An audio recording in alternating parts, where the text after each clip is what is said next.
With C2 being the biggest course by far with 20 modules, I get a ton of questions from people asking me these three things. 1, do I have to read the Humber material or can I just use third-party software? 2, which module do I focus on and where in the material is the exam mainly based? And 3, what sick, twisted person created C2 and why are they so evil? I'm not sure who created this course, so we'll put that one aside for now, but we'll touch briefly on using third-party software only, but mainly where to focus in the material on this huge Course 2 exam. We'll break it down to a percentage based on questions I've had and my personal experience. Just quickly though, if you find these videos helpful, consider liking and subscribing. It means an absolute ton to me, but let's just dive right into the video. First, Course 2 is the beast. 20 modules like mentioned, but take it from me, once this course is over with, it does feel like that light at the end of the tunnel is soon approaching. So it's a grind, but let's get through it because having your real estate license here in Ontario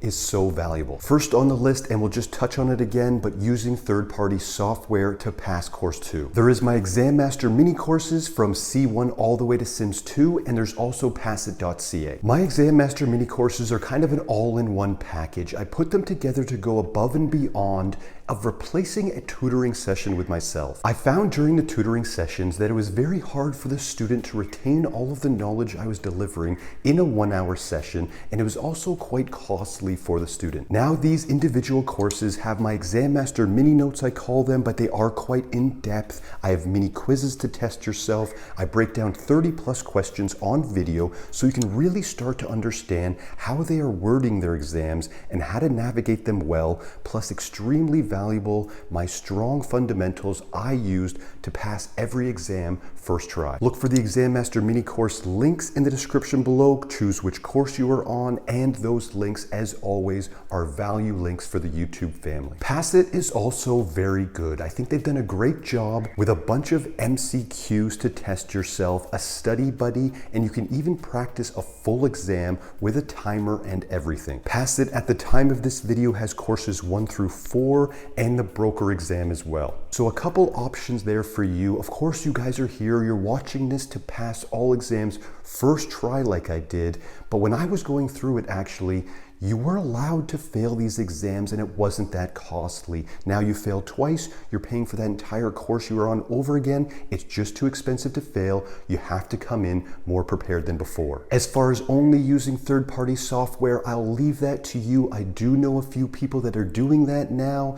I personally read all of the material, and that's what I do suggest, coupling third-party software with the material. Okay, on to where to focus in the material to pass the Course 2 exam. So there's a strong consensus within our community that the Course 2 exam is mainly based on modules 1 to 5 and 14 to 20. Let's break this down to a mathematical possible percentage. So modules 1 to 5 and 14 to 20 consists of 60% of the C2 material. Now that you are on to Course 2, the exam is up from 75 questions to 115 questions. So just using that 60% that is modules 1 to 5 and 14 to 20, if it was perfectly balanced, would be 69 possible questions. It just worked out to that number randomly, that wasn't planned. Leaving 46 questions based on modules 6 to 13. But we are finding on the exam, there just isn't that many questions. There's not 46 questions based on these modules. A conservative consensus is that there's about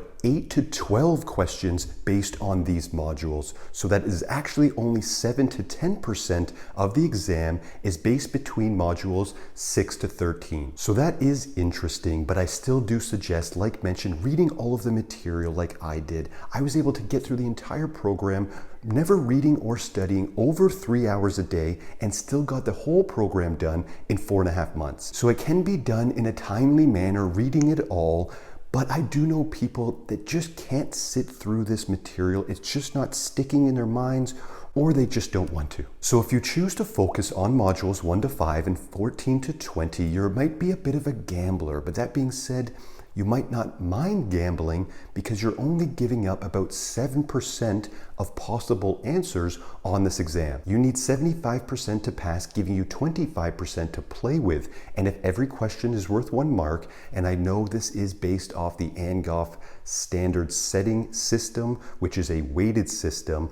But if we say, for example, that every question is worth 1 mark, you can get 28 questions wrong and still pass with an 87 out of 115 and about a 76% passing mark. If you are a bit of a gambler, and we'll get into what my exam report looked like so I can show you, you're giving up about 8 to 12 questions. You're allowed to get 28 questions wrong, so you're really only, if you don't read them, you're probably down to only about 18 to 20 questions you're allowed to get wrong. Here's my exam report here for a passing mark on course 2. We can see that I got at least 1 question wrong on module 6, 9, and 12.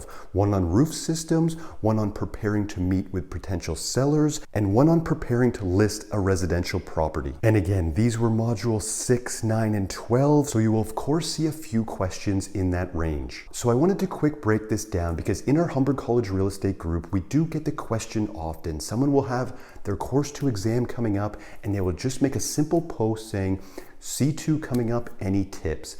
And then you'll have people that will respond saying, just focus on modules 1 to 5 and 14 to 20 without saying too much more information. So just know that yes, those are the majority. The consensus is the exam is based on that majority, but of course there's still some in between from modules 6 to 13. So 100%, if you are a bit of a gambler, go for it, but I'll leave it at I suggest reading all of the material. But what are your thoughts? Put them in the comments below. What are you doing to get through course 2? I really hope that helped, guys. And again, look for my Exam Master mini courses in the description below for that additional support to pass first try. If you have any questions at all, you can DM, email, comment on this video. I get back to everyone. My name is Callum Moore, eXp Realty real estate agent here in Ontario, and we'll see you in the next one.